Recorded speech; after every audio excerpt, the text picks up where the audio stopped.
Welcome, ladies and gentlemen. We are at the end of Rejuvenate Edition 3. It has been a special edition this month, of course, with the Merdeka around the corner.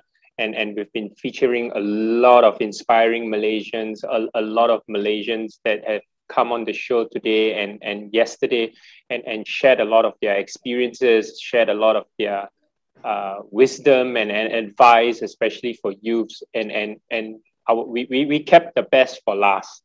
And Sobanna Nair is one such character that we have kept, for the best for the last.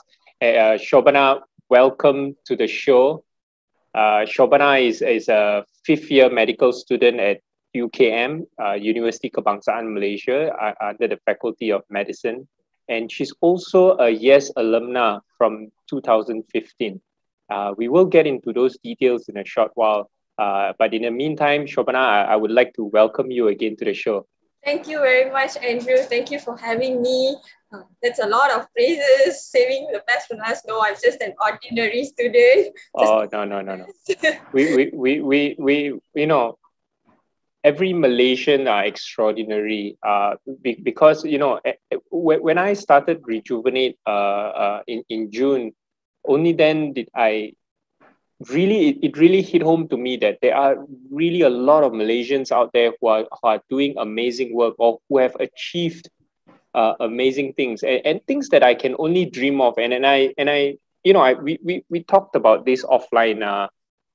I sometimes wish that I was really young again and just starting out, and there's so many things I would have probably done differently and probably made a little bit more impact in what I do. But I do hope it's not too late. But anyway, enough about me. That's not why we are here. We're here to understand who Sobanna Nair is and why is she in the show. So I'm going to try and do justice a little bit, but you will later on explain to us or rather share with us who you are and what you do, right? So we've already said she is a medical student, a fifth year medical student, and she is a returnee from a program. And this program is called the YES program, also known as the Kennedy Luger Youth Exchange and Study, hence why YES program. Which is a program that is funded by the US Department of State and sponsored by the Bureau of Educational and Cultural Affairs, ECA. So the scholarships are provided for high school students, age 15 to 17 usually, from countries with significant Muslim populations to spend up to one academic year in the US. And that was what you experienced in 2015, Sobanna. Yes. Okay, so before we go into the YES program and how you got involved and what is your involvement there, maybe you just want to, do a quick hi and introduce yourself to our audience.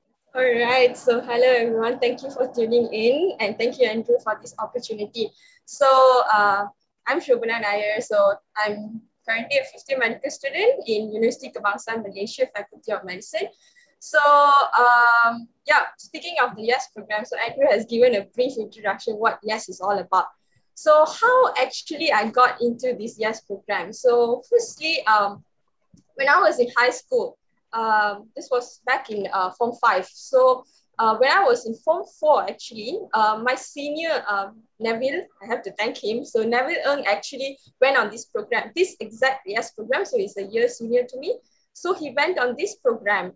So it got me interested, like, oh, okay, so it's fully funded and then you spend an academic year, like about 6 months in the US. So why not give it a try? So he introduced me to AFS Malaysia. So I went on to the website and then searched about it. So there's a whole lot of list of programs that you can join. But me coming from a not a very rich family or what, just a normal student, normal background. So all I could do was, okay, let's hit it for the scholarship one. So why not miss the scholarship, right? So I tried for that one first. So I applied that. This was when I'm in Form 5, so the 17. So it started somewhere in March 2014 when I was Form 5. So after the application, we move on to you've got an essay to write, and then you have all these interviews to go through. So first off, we had to go through an interview at the state level, organized by the Negeri Sembilan chapter. And then from there on, they will pick a handful, like about 5 to 6 students from each state. And then we move on to the national level interview. So at the national level, it's more like a 3-day camp plus interview.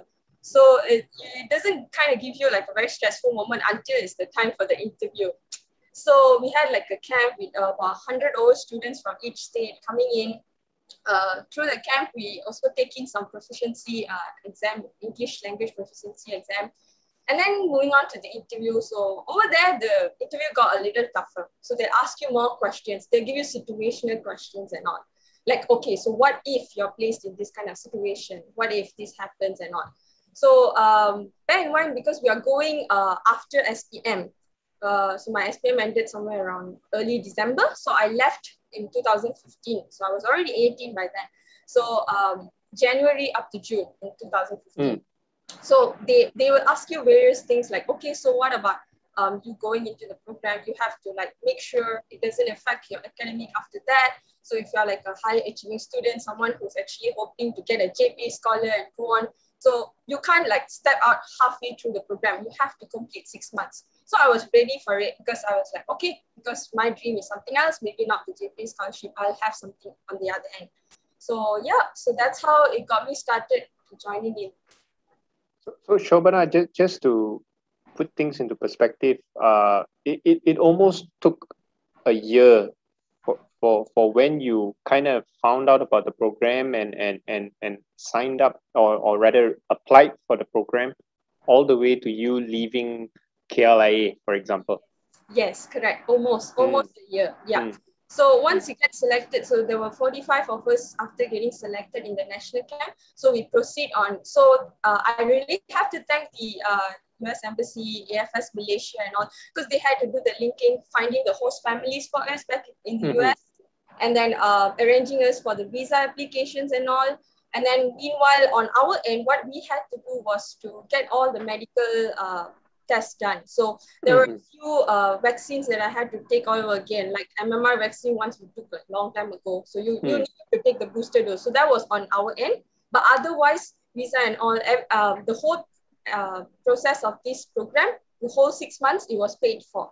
So yeah. So sorry. So just to understand, in totality, during your cohort, there were 45 of you that actually went to the US for this program.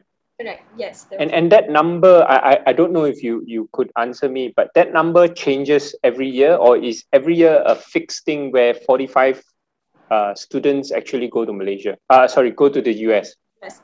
It's between there. It's somewhere around 40 to 45. Okay. I think now I believe they have reduced a little because of pandemic and all this going on. So I'm not too sure how is it. Understand. Yeah.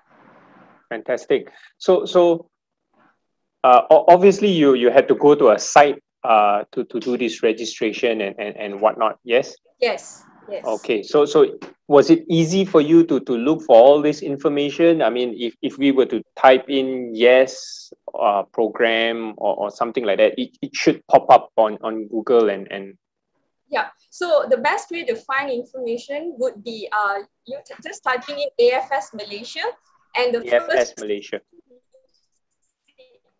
AFS Malaysia. Yes, correct. So that is the first thing that will pop in. So the URL would be www.afsmas.org. So when you click on it, you can actually see a whole lot of lists, like, at the about and the program. They'll actually come out all the programs separately. So yes would be a separate application. And then you have other programs like Kakihashi program to the Japan, and then many others like the paying program and all. So you can actually go through all of it, and each and every link will actually tell you about each program. What are the requirements? What do you do there? What is covered? What is not covered? And all those information is all stated over there. Amazing. And all these are provided by the US Embassy? Yeah, by the AFS Malaysia together with the US Embassy. Yes, correct. Fantastic initiative. Now, of course, this was almost 6 years ago. go. I'm just trying to do a little bit of flashback with you. Did you recall what was your reaction like when you received the news that you were selected to go for this program? Well, definitely. Every memory is just still fresh in mind. So when we first got an email, you're the selected participant. So it's they will put a disclaimer over there like, okay, so you're selected. They wouldn't say like, okay, you're confirmed going. So there's a lot more after that. So they had to find a host family for you, and then you have to go to the pre-departure orientation. So till that date, there are still possibilities of you not going. So it was still nerve-wracking. Of course, like your how would I say, about 80% confirmed maybe. So once I actually reached the pre-departure orientation, so which is 3 days before we leave to the States, I think before the camp, just a day before the camp, so me and another friend, among the 45 of us, we were the two last people to actually receive the host family. Yes. Oh. So, yeah. And so I got to know it very, like towards the end, just right before I leave for States. I'm so thankful for the family who hosted me. Like, it was wonderful living with them, James and Bonnie Soderbergh from Utah. Okay, since you've mentioned the host family in Utah, I'm gonna go into that in a very short while. From KL, where did you go? Was it directly to Utah and then immediately with the host family, or was there something else planned? So it was actually a very long journey. So from KL, all 45 of us had to go to Washington, D.C. So in between, we had a stop at Germany. Yeah, the airport. Yeah, and then so from there on, we went to Washington, D.C. So we had a orientation over there as well.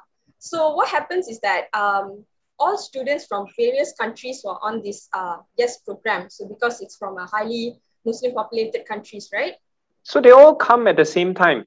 No, they don't. Actually, okay. For the others is actually a 1-year program. But for Malaysians, we go on a 6 months program that time because we have our SPM. So by right, the program is from June, let's say June 14 to June 15, 2015. So, but for us Malaysians, it was January 2015 up to June 2015.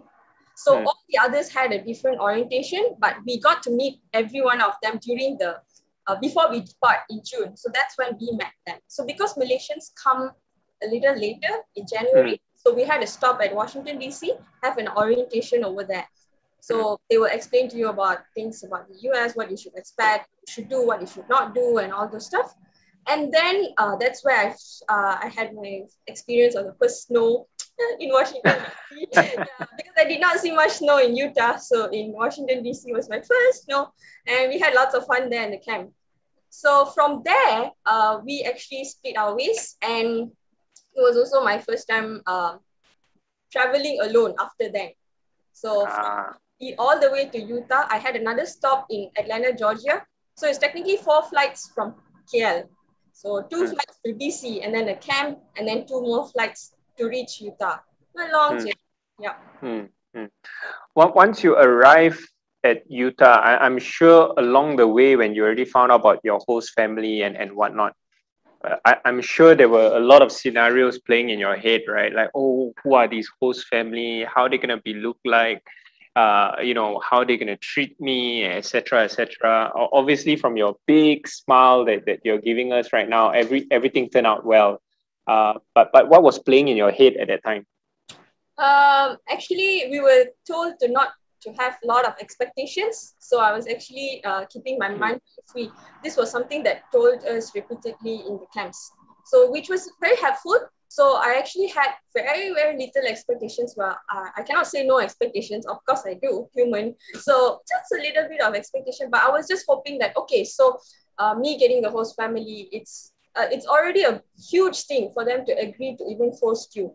So that's already a big thing for them to do. So them agreeing, so which means they're definitely going to take care of you just like your parents. So I just had my mind, okay, when I go there, somebody's going to wait for me, hopefully. Hopefully I'm not stranded in the airport in Salt Lake City, Utah.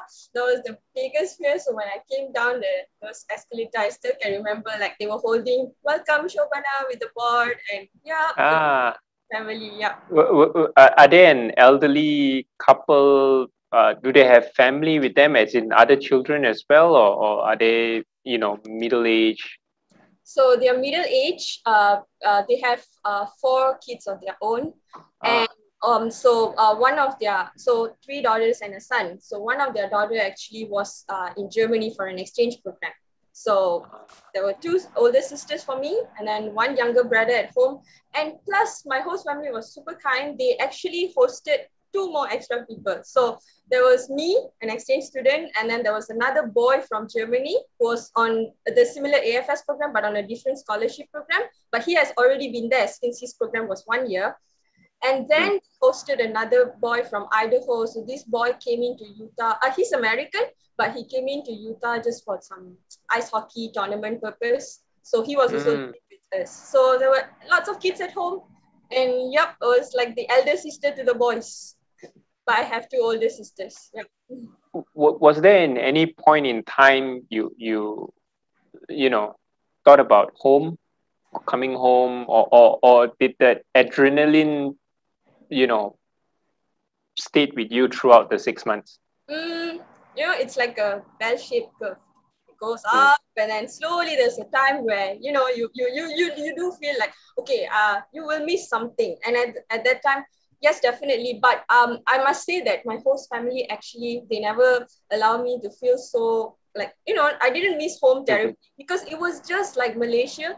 I cannot I have to say this here, my experience does not depict how the whole US experience is, because every single 45 of us had a different experience. And every part of US is different. It's not like how you see in the movies, high school, these kind of things, but people there are different, different states, different style of living.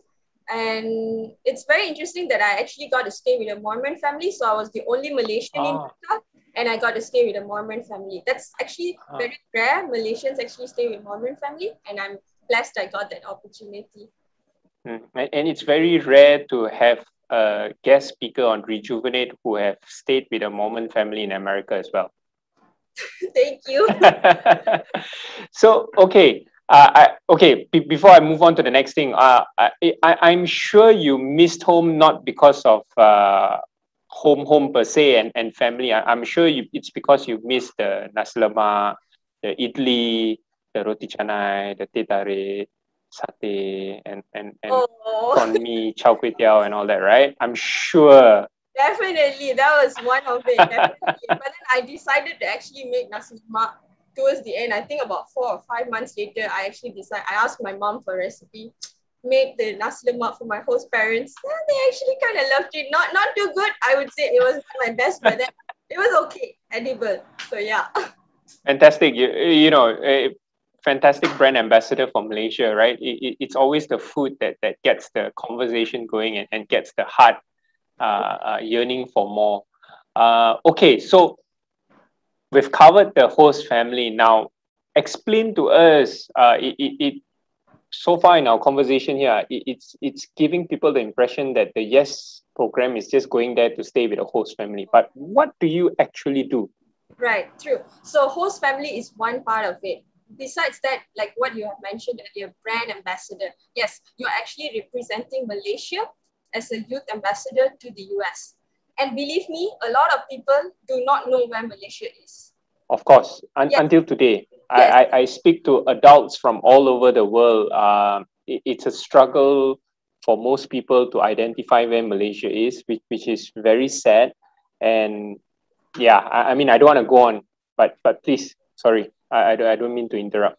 Find one person actually know where Malaysia is just like, I was like so blown, my mind was like blown away. I was like, you actually know where am I from? I'm like, okay, like, thank you. So it's easier to explain. But then, so since I'm back to it, so I'm actually enrolling into a high school. So what happened was, when I arrived, directly the next day, it was a schooling day, Monday. So my host mom was like, okay, so do you want to go to enroll in school today, or should we just go and sign you up first and everything? So I actually said, okay, now my first day, I'll just join in the school.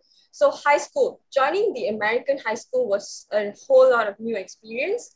And we as youth ambassador over there, so what I did was I took opportunities like making presentations about Malaysia, like tourist spots, food, culture, and explaining the diversity of Malaysia to them. So I took that opportunity in my English class and my US history class, and I actually explained to those friends over there. I wish I could have done a bigger presentation to all my friends, but there was not no clear opportunity over there. So I just said, okay, why not just a handful of my friends so they will actually know what's going on. And then I also did like I've learned Bharatanatyam, the Indian traditional dance. So I joined dance class in the school. So one great thing about US high school is that you get to pick your classes. That was very fun. No uniforms. And then so I just picked whatever classes that I liked because it's not going to carry forward my marks or anything. I had to take English and US history for it's the program's rule. Like we have to take 2 compulsory ones, and then the others were free. So I had 6 more other classes. So I just joined dance, choir, theater, math, and then I took a mini medical terminology class and all those things. And then it was super fun. So my dance teacher in school, she was like, okay, so we have this dance show. Would you like to perform something? Then I was like, can I like perform my traditional dance so that everyone can actually see it? So it was in front of the whole school it was actually in the basketball court. And we were just like having that. And yeah, I just took that opportunity to actually do a dance in front of the school. And yeah. Amazing. Now, I'm just trying to wrap my head around this, right? You mentioned that yes, it's the 6 months from January to June that you are in the US, obviously because you have got SPM that year. So meaning to say, when you return in June, July, you continue back school in Malaysia. So in that 6 months that you were in the US, you were not technically learning any Malaysian syllabus, and yet you went for your SPM after that. So you technically only had SPM first. So my SPM is in 2014. So my SPM is November, December 2014. After SPM, then we leave. So, okay, yes. Sorry, because you said you were 18 already at that time. Yes. Okay. All right. Okay. That becomes clearer. You gotta excuse me. This is the last session on Rejuvenate, so I'm getting all these things jumbled up. No, you're good. You're good. You had a long, wonderful day. So yeah. Go ahead, please. Yeah. So as joining the high school, so it has to be both ways. So the whole program is about cultural exchange.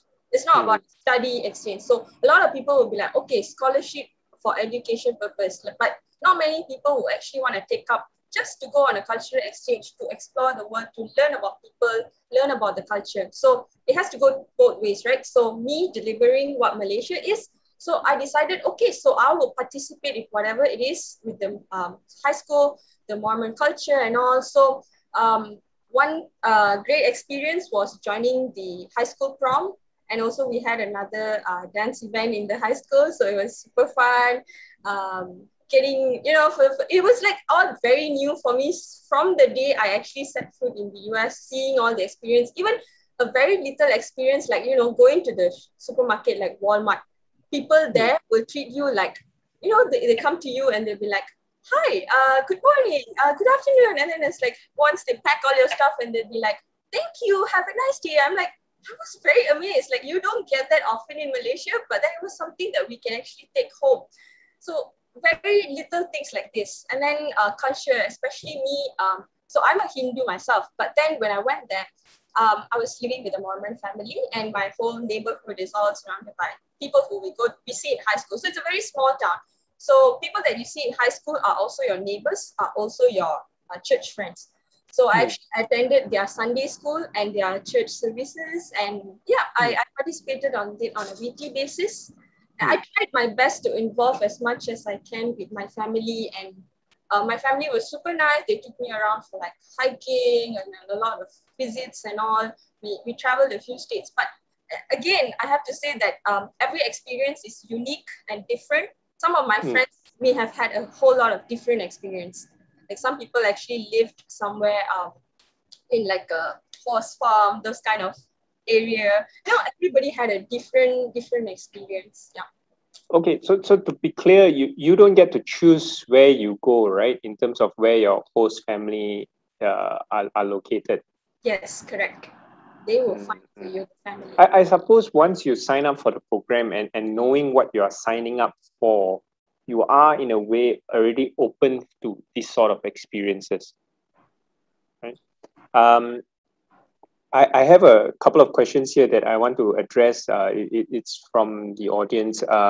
Hi, Sobanna. Was there a time that challenged you to come out from your usual self during your experience in Yes? Can you share that experience? Thank you.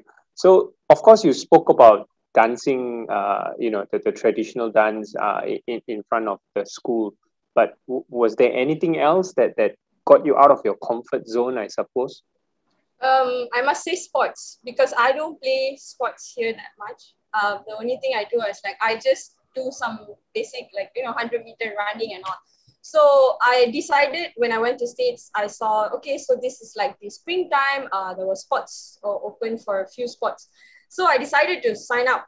My host brother was being over ambitious and he told me to sign up for the girls rugby team. I was like, okay, I'm super tiny, but I'll just give it a try. So I just started it off, but it was pretty bad. I got hurt and all. And then my host mom was like, no, you're not going to go for any more rugby. We will try something else. And then the track team sign up thing was open. So I decided, okay, well, track is fine. I've done it before, but not on a competitive base. So I'll just join. So we had practice almost every day. And I started hurting my leg when those were something new, like running on a repetitive mode and something that you have not done before. And their training is a lot different from how we train here in Malaysia. So it was a whole lot of new experience, but I didn't give up because of my support from my host family and my friends around. I had wonderful friends whom I still keep in touch till today. So they were a great support. And then I joined one of the track meet. I didn't win anything, but then I just participated. So yeah, that was one of it coming out of my comfort zone. Yeah. Fantastic. Now, obviously, a lot of learning and a lot of new experiences for you in the Yes program, and an audience here is just asking as well, what is the one takeaway from your Yes experience? I guess if there's one thing that you want to highlight, I suppose when people ask, oh, you participated in the Yes program, what is the first thing that comes to mind that you want to shout out to people and say you are so grateful that you were in the Yes program? The experience as a whole. Like I can't really say one particular thing, but every single experience as a whole was a great learning. Everything was a learning process for me. And I think that one thing actually it shaped me for who I am today. Yeah. Now, I'm sure that the Yes program has helped you, and has molded you into what you are today, and also to prepare you for other things in life as well. And that's just fantastic. I want to go into your involvement with the Asian Medical Students Exchange Program, MSEP. Yeah. Can you tell us a little bit more about that? Okay, so AMSEP was something that happened recently. So due to the pandemic, exchange programs were not done face-to-face. Usually we become the hosting university and we receive students. So AMSEP, Asian Medical Students Exchange Program. So UKM was invited as a guest for AMSEP Indonesia. So this event was organized by Indonesia for Thailand, and Malaysia was invited as well as a guest. So I just signed up because they were asking for a few people from UKM to join in. So I just signed up. It was my first time joining AMSEP, although there were many other AMSEP programs before.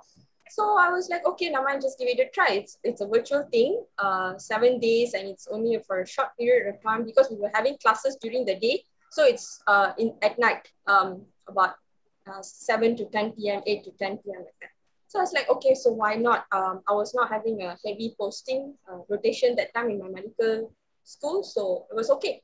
So, yep, joining that was a new experience, doing it virtually. And I have to thank AMSEP Indonesia for organizing a wonderful virtual experience of the exchange, sharing their culture and about their medical education over there. And you forgot to mention, you forgot to mention that you also won Best Delegate. Yeah, so Best Delegate, I'm just blessed that I actually got the Best Delegate award from them. Thankful for the committee for choosing me. I think it's just merely, I was just being active throughout the whole 7 days. I think that's what actually made me to get the Best Delegate, because there were a lot more other people, but I think it was just, constantly being active in their programs that they were organizing. A simple thank you and acknowledging whatever they were doing, it actually meant a lot for them. So I think probably those things actually, it helped in getting the Best Delegate. Shobana, I think you're being very humble, but let me put it this way. I think it's about being present in whatever you do, and that's a very important trait to have. Even when you are young, and even when working adults like us, it's about being present at that moment, being present when someone is talking, and you are truly listening, and things like that, and those kind of things actually helps a lot. So I think it's about you being present and not just being responsive, like how you put it. Yeah. So I see a lot of things there, and you are also involved, actively participated in Malaysian Medics International MMI, and you held positions. You are the former co-chair and vice president of MMI as well. You seem to have so many of these things that you join. Is that something you would advise youths to do, especially in getting involved in programs like this that has, I suppose, a wide reach, or wide network of like-minded individuals and youths as well? And it's a borderless world today. Uh, just like how Rejuvenate is, right? I've been speaking to people who are in South Africa, who are in the US, in different time zones, but we all come in for one common goal.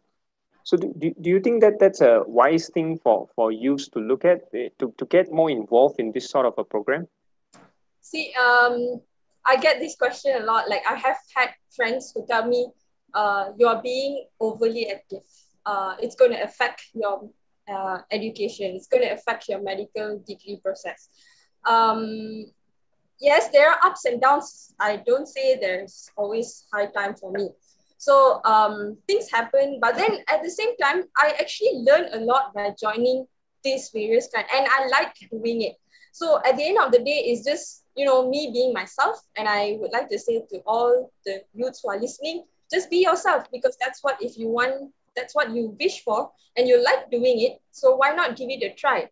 And definitely, like I have to say, a lot of people like now they would just say, okay, so this doesn't add to my co-curriculum certificate marks or something like that.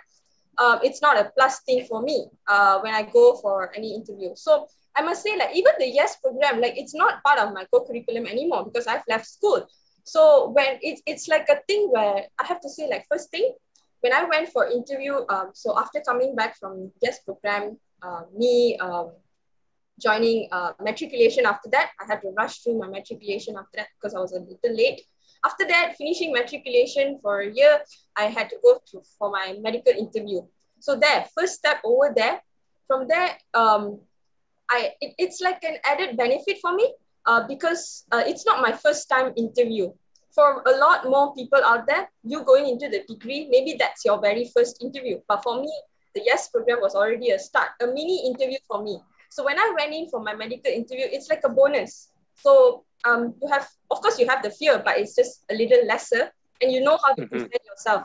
And when people ask you questions, you have a different view, you have a different mindset, and they'll start asking you about, okay, so how this experience has changed you. You have an added benefit over there. Of course, it doesn't add to me being a YES student. That's what got me into the medical degree. No, it's about me, how I present myself in the interview, which maybe that's an added benefit that actually gave me an opportunity to go into my medical school now. So working with Malaysian Medics International, as you said, it's a whole lot of new experience. I'm glad that I actually come across that post where they were recruiting. So it just came into my Facebook and my university. So it was just shared by someone last time. And I said, okay, why not just try for the lowest position, which was university ambassador. So I started off from the bottom. So university ambassador, so I was working with a different uni, so slowly moved up to the sponsorship and then moved up to the vice president and then the co-chair. So it was a lot of learning experience in this 3 years in MMI. So working with different uni students, and you realize that not many government university students would like to join this. There were very few of us. I was the only one from UCAM for the past 3 years, and then now we have a few juniors joining in. So working with private university students, working with students from different universities, different country, because MMI, we have a few branch councils. Me being the co-chair, that was the high time where it got a little stressful, definitely. It's a lie if it's not stressful. So it got a little stressful when you had to coordinate time with everyone, having meetings, dealing things with different branch councils, with Malaysia as well. So, but then at the end of the day, it's all about the learning process. When you work, you're not just going to work with a certain field of persons. You're going to need to attend meetings. You need to coordinate things with different kind of people. And plus, through MMI, I actually got the connections. The public relations part was a huge thing. I got to meet a lot of high-profile people, like even the DG himself. I was able to sit next to him and talk to him. Meeting a lot of doctors from a lot of people, a lot of high-profile speakers. That was a high time where MMI gave me that opportunity to interact with them and make great connections. Yeah. Amazing. Now,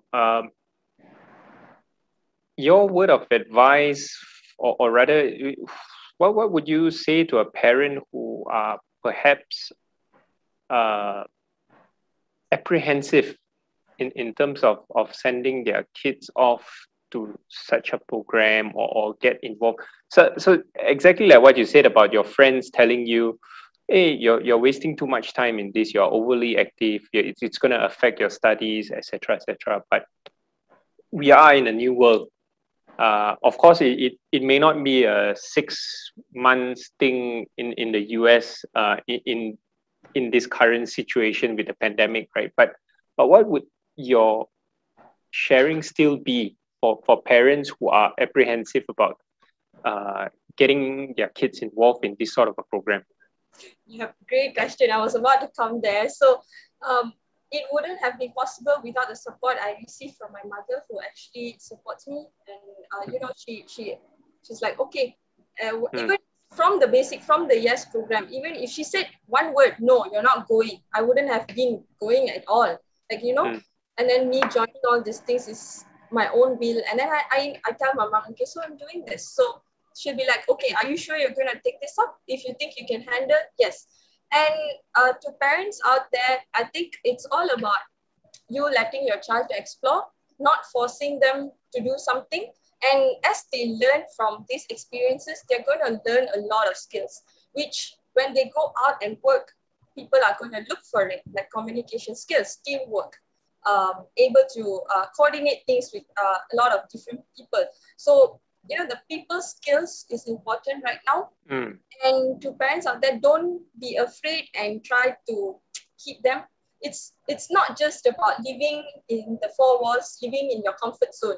You, your family, your friends, and that's about it, studying. I could have done that because me being a Malaysian medical student, like knowing how it is here, like I can just say, okay, no, I'll just study and move on. And of course, there are certain times where when you feel you cannot cope anymore, it's okay to stop. Like I took a break for like 1 year of doing a lot of things. Okay, I was like, okay, so no, maybe now it's time for me to focus a little bit more. So it's okay. Things will come back. You're never too late for anything. Like for people who are maybe above 18, 17, like you're not too late for anything. There's a lot of experience, and people who actually think of, scholarship. The word scholarship is all about education and all that. But people never know there's actually scholarship for these kind of events, like for sure. just youth exchange.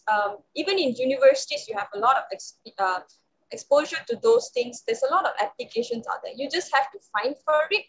And yeah, don't be scared to explore new things, and don't be scared to let your kids explore new things. Fantastic. And with that, Sobanna, I just want to wrap this up by asking you. Obviously, you've given all these gems and whatnot.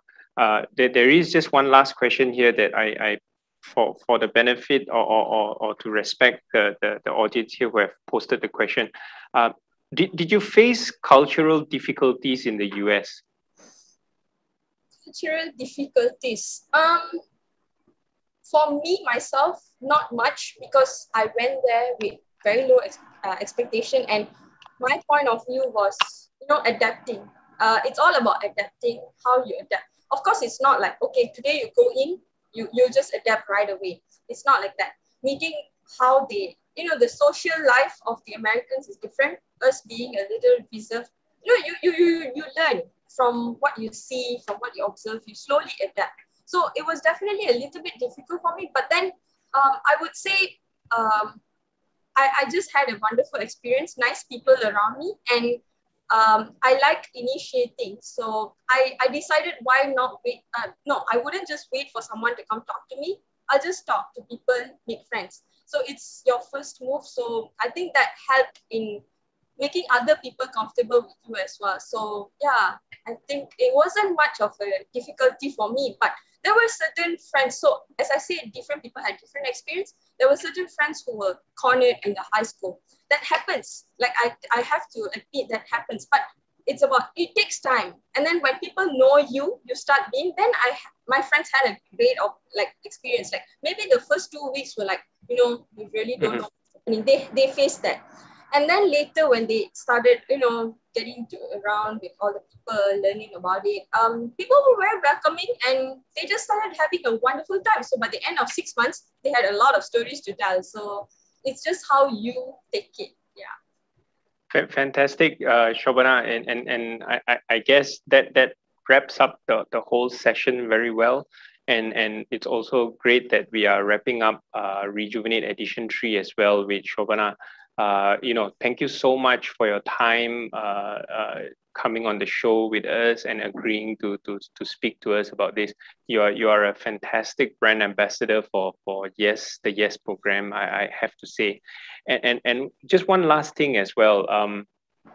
When you have that interview with Oprah Winfrey one day, just remember that you were here with me on Rejuvenate as well.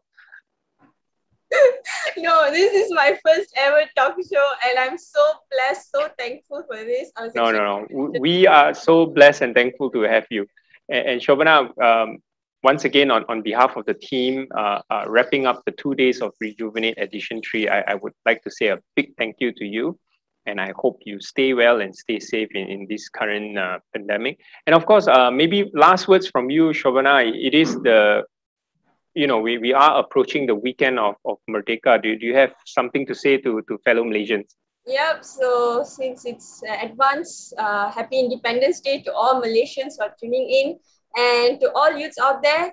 Social media is not just about scrolling and finding things. There's a lot more, and just log into all these, find these opportunities, and just give it a try. Who knows, who might like it. Fantastic.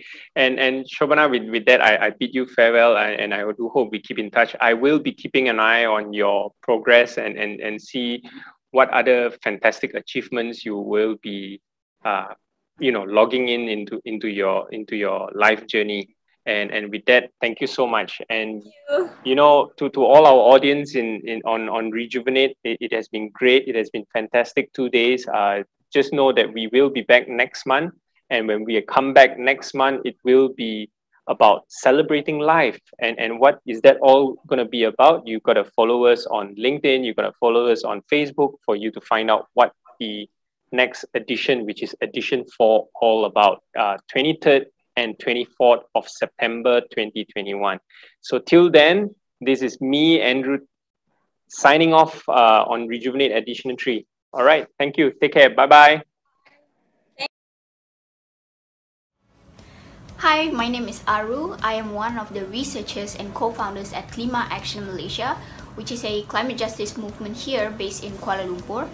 I would like to wish everyone Happy Nationals Day. Selamat Hari Kebangsaan.